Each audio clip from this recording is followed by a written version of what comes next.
Welcome everyone. This is Rafael Hernandez, and you are listening to Believe in Barcelona.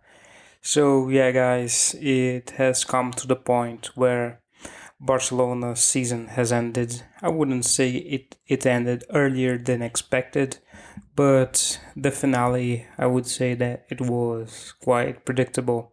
So today I will be discussing Koeman and how he failed, and I will argue why do I think that we need to move on.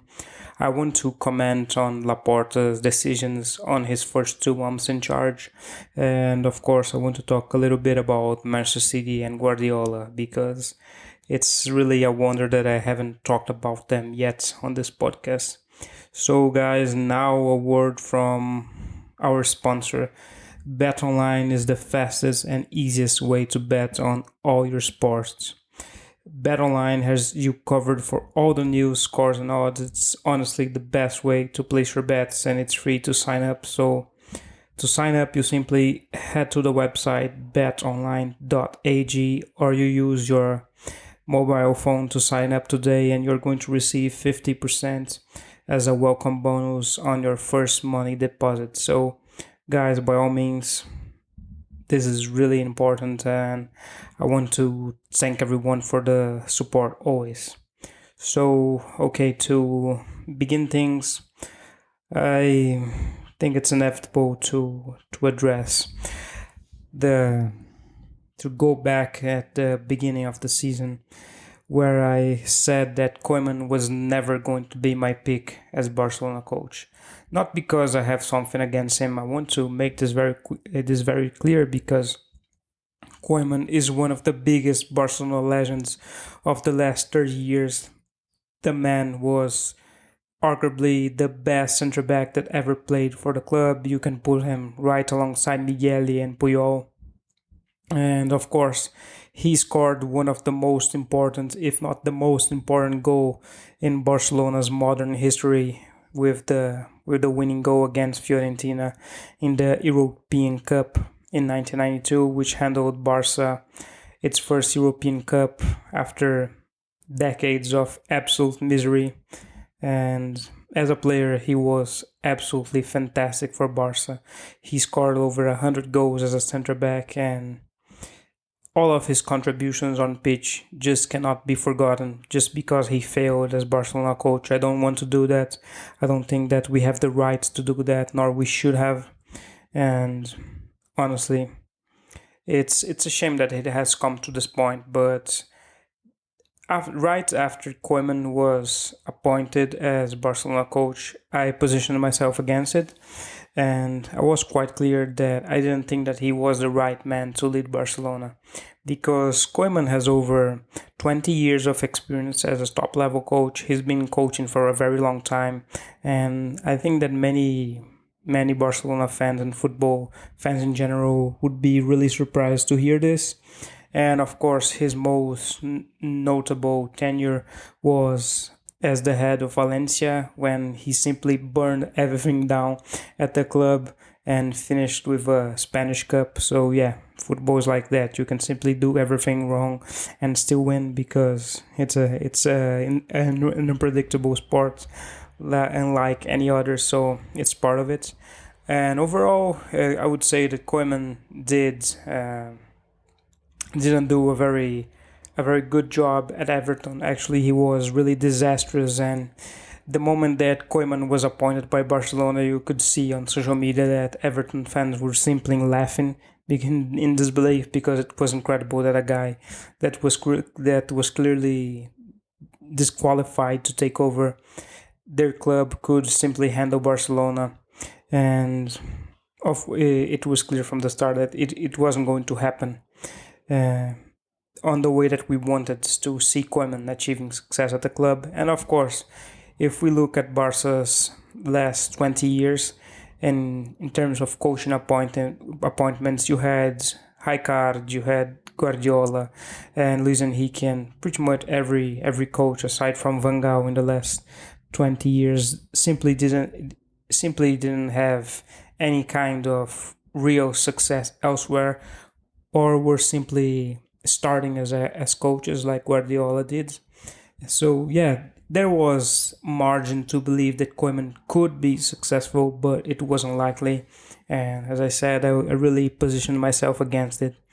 And seeing how things unfolded, I would say that this season was a lot less worse than I expected. It's quite strange to say it out loud, but I would say that at the beginning of the season we expected a complete mess, like an irrecoverable season, and I would say that we were right too, because the club was in a complete mess with Bartomeu and Messi want to leave and everything else. So yeah, our fears were really based on that reality. We weren't being pessimistic. Absolutely not. So I would say that Koeman really deserves credit for actually taking over Barcelona as a dumpster fire and at least putting the fires out. I think that we can give him credit for that. He actually played the kids. We had Minguez getting lots of chances and really revealing himself as a great prospect. We had, of course, Pedri and Araujo too. So overall, I would say that, and of course, he likes Moriba too. So overall, I would say that in terms of bringing players through, Koeman deserves a lot of credit for that. Even if, of course, he didn't manage Ricky Puig as we all wanted him to. The situation, the way that Koeman treated Ricky Puig was very similar to what he did to Omar Niasse and Everton. He simply blindsided the guy and isolated him and started mistreating him, and I still stand by it. On the moment that Ricky actually asked to take the penalty against Real Sociedad, I'm confident it's the kind of thing that Koeman simply let the guy take it, because if he doesn't, he's going to be burned at the cross and no one is going to talk about Ricky anymore. But thankfully he converted it, so it was a win-win situation for Koeman. And what we saw against Levante was ridiculous, because Koeman has done this many times this season. Like, something bad on pitch happens for Barcelona and suddenly Koeman brings Hickey on. It simply doesn't make any sense. It doesn't help the player. And I'm not saying that Puig is simply God incarnate. He's not. He's a good to great midfield prospect for Barcelona. Xavi rates him highly, Laporta too, and we had, of course, Pochettino when he was at Tottenham. He really wanted Hickey and Hickey decided to stay. So Hickey is fighting for his place. He loves the club. So basically, Hickey has everything that a young Barcelona player should have. So the way that he's been treated by Koeman is very unfair. Even if we take into consideration the rumors that Ricky was actually leaking things to the press and he was called a leaker by Koeman, but we really don't know if that is true or not, so I'd rather not comment on it further. So overall, his treatment of Ricky was really unfair, really, I would say even shameless at times. It was really unfair, and of course, I know that some Barcelona fans don't share my frustration, but when you see a promising La Masia player not getting the playtime that he deserves, you can't help but recall Thiago. Thiago wasn't getting enough playtime. Let us recall that Thiago didn't actually betray Barcelona. He was simply sold because Barca needed to make bank after the Neymar signing. So, and of course, we saw what happened. Thiago was incredible for Bayern, man of the match in their last treble winning campaign. So overall, I fear that if Ricky simply gets tired and move on, he might be successful elsewhere. It's not a guarantee because Barca is the ideal club for him, but it's a possibility, and I think that he should have all of the opportunities that he can to actually succeed at the club, just like Pedri's having Mingueza and Araujo and Moriba and Ansu before his injury. So overall, all of these kids deserve more playing time. I'm glad that most of them got it, and we have to give Koeman credit for that. But aside from that, I would say that Koeman is still the worst Barcelona coach this century when it comes to big matches. The way that Koeman actually managed the big matches was atrocious. He lost to Zidane twice, and it wasn't even a contest. And really, I think about Koeman and the big matches, I always recall the second Clásico where Real Madrid won, and Zidane simply subbed on a bunch of dead weight on pitch: Mariano, Isco, Marcelo, and Real Madrid still managed to win even at Barcelona trying their best. So it was Zidane basically.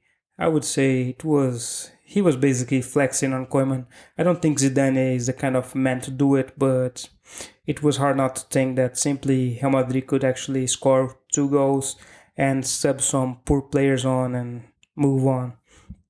And of course, we had the loss against Atletico Madrid for the league, and it was Simeone's first win against Barca in the league, and it was a really, really poor match. And we had the draw to last weekend, which was really, really awful. Atletico simply didn't do. Simply, I want to be fair here. I think that Atletico did enough to actually beat Barcelona. Ter Stegen was actually incredible in that match. He has had some poor matches this season, but he was great versus Atletico. And the only one that was actually trying something on pitch was Messi. And if it wasn't for Oblak, maybe Barca could have even beaten Atletico Madrid.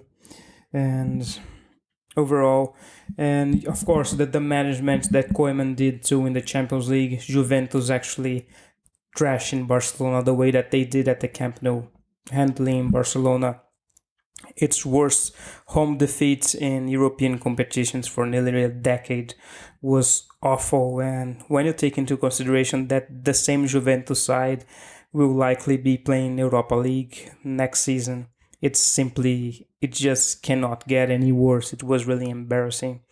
So, and of course you have the home collapse against PSG, which was awful.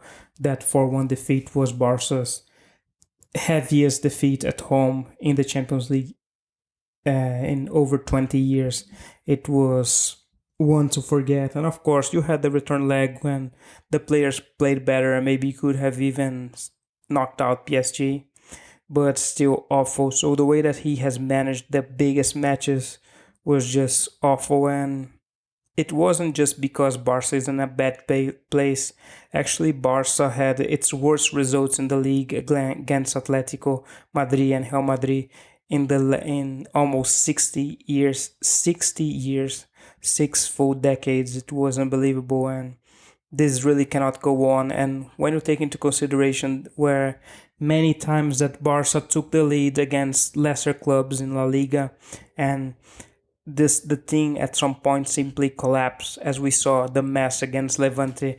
2 quick goals, everything was walking to a easy Barca win, and then suddenly the whole thing collapsed because of Koeman's choices. He brought on Sergi Roberto and played him as a centre back, which doesn't make any sense because Sergi Roberto hasn't done anything for the club since that goal against PSG, and then Koeman brings him on and as a centre back, and Sergi simply screws up, and the slim chance that we had in the league was completely lost.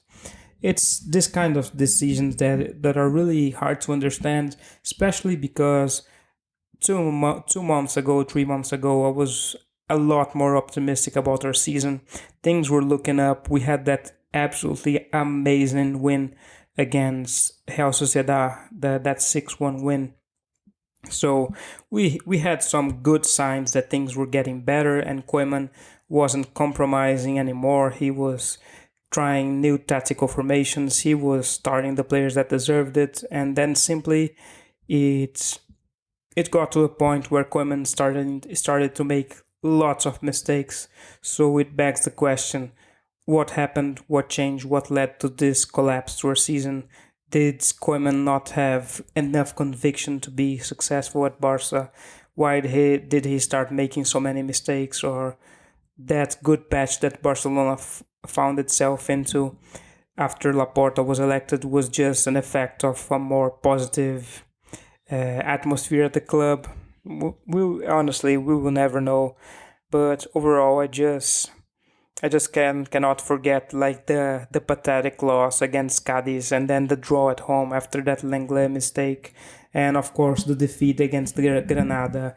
I think it's one of the worst defeats that Barca ever suffered in the league at home this century. It was simply awful, and many people don't know, but Granada was actually playing most of their beating, and by beating I don't mean Granada B, but actually most of their backup players, because they had dozens of players injured, so they had to play many second string players, and they still come on out and won at the Camp Nou for the first time. Granada had never even won at the Camp Nou before, never even gotten a point in the league there, and then they go and they win, and everything collapses. It was really, I don't. I think it's a little bit of unfair to say this, but I would say that Barcelona's entire season collapsed this time, as if we were playing the first and the second matches against Liverpool in 2019.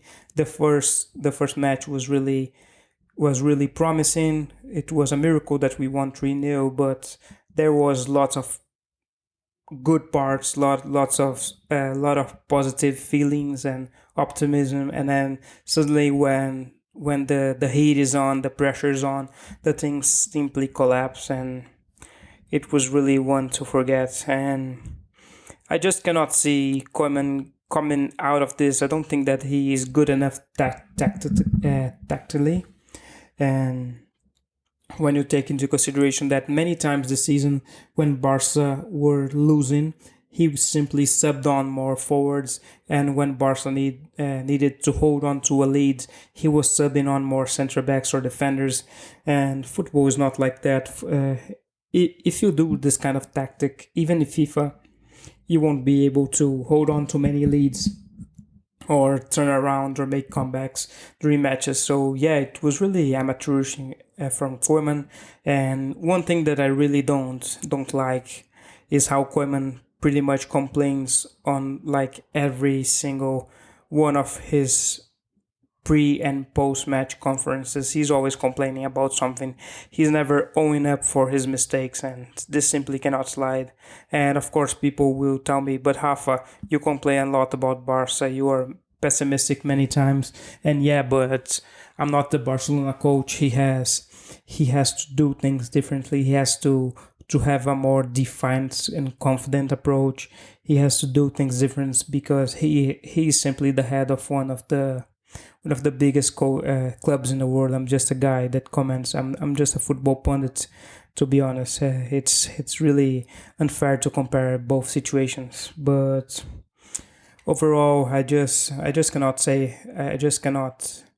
see Koeman getting out of this, and I really think that Laporta has seen the same problems with Koeman that we have, and I won't say that I'm confident, but I don't think that Koeman will stay for another season. And if Koeman does stay for another season, I will go on a limb and say that I really expect Barca to have yet another lost season if Koeman stays. He can't simply make enough improvements to, and we still don't know if Messi will stay or if he will go. I would say I'm confident that Messi will stay, but sometimes after these kinds of results, like the defeat against Granada and the draw against Levante and Atletico, and the team simply bottling when the pressure's on, this is the kind of thing that Messi must look and think, should I stay here? And especially when you think that if Bartomeu hadn't actually backstabbed Messi and forced Messi to stay for this season, Messi could have moved on to Manchester City and he would have won the Premier League and maybe even the Champions League again. So if we as fans are thinking this, I doubt that Messi isn't. I think that he's thinking the same of us. If he had moved on, he could have won more elsewhere. And it's really frustrating Of course, I'm thankful that Messi stayed for all of his contributions on pitch. I think that he is the main reason why Barcelona actually challenged for the league this season and won the Spanish Cup. And of course, he broke Pele's record for most goals scored for a single club. And overall, it's incredible what he does, his sacrifice for the club. But I really wanted Messi to move on last summer. I've been wanting Messi to move on from Barca since 2017, as controversial as that is, but I have to be consistent, guys. That is the absolute truth. So overall, I don't know what's going to happen in the upcoming season. I don't think that Laporta knows either. He's still getting the hang of Barca again. He's still trying to understand the whole mess that the club finds itself into. So let us be let us be a little more patient in that regard with Laporta. And to finish things off about Koeman, so who do I think would be the best coach to actually replace Koeman? Of course, the first one that comes to mind is always Xavi. Xavi. And of course, I understand that he's done a decent job at Al-Sadd in Qatar, but he's not a guarantee. He would be a risky bet, just like Guardiola and Luis Enrique and Valverde and Koeman and Rijkaard. They were all bets that some of them worked out, some of them didn't. Martino is another example of a bet at the end. So Barca is always making high risk appointments when it comes to coaches, and I don't think there's a single coach in the world that Barca could appoint right now that would be success aside from Guardiola, but he's not going to move, so let us forget that. Yeah, Xavi comes to mind. He would be very welcome to try. He would have my full support, and maybe he could get things back on track. He has the right ideas. He's a genius footballer, and he has a fantastic football mind. It's not a guarantee that it would work. Absolutely, it wouldn't. But it's a bet that I would be willing to take. Another good option would be Garcia Pimenta. Pimenta has been with the Barcelona youth teams for over 20 years. He knows some of the players that are some of the senior players that were formed in La Masia since they were kids. He could be a very good appointment. Actually, if I go back, I think that Setien should have been sacked after he lost the league, and Pimenta should have been in charge for the Champions League against Napoli and Bayern. And if he was, I'm confident that Barca would have never lost 8-2 to Bayern. Absolutely not. The atmosphere at the club was simply awful. And yeah, I think that Pimenta would have been a good appointment now, but the best time for Pimenta was maybe a year ago. It wouldn't be easy for him. Another good suggestion would be Ten Hag, and he has done a wonderful job at Ajax. Absolutely, he's not perfect. He's still learning. I follow many Ajax-based accounts, many fans from the club, and sometimes Ten Hag makes substitutions that don't make sense. He takes too long to make substitutions. Yeah, so no coach is perfect, but I think that he has the right mentality and the right football mind to take over Barcelona. He would be welcome for me too. And the final option here is Gallardo. For those that don't know, Gallardo is currently the River Plate, the Argentinian club coach, and he has done a fantastic work in South America. River has been a force in the Libertadores, which is the equivalent of the Champions League here in South America. And he's the kind of hardline type of coach that could really actually lead a revolution at Barcelona.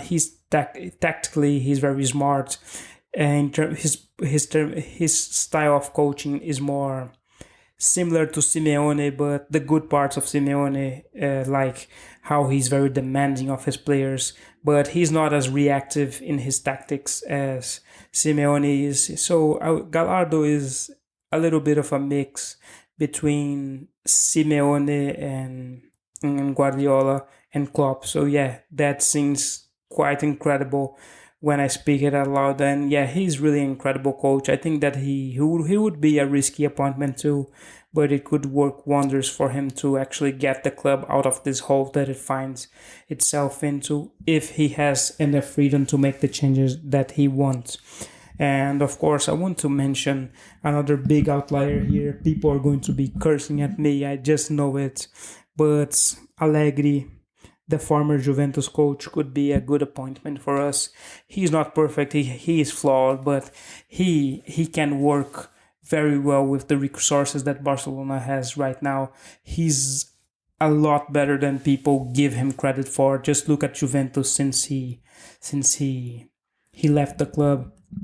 And Allegri was actually a good appointment to be made maybe before Koeman was appointed. Yeah, maybe it wouldn't be ideal. Yeah, now, yeah, but overall, Barcelona simply doesn't have any surefire coaching appointment that would work.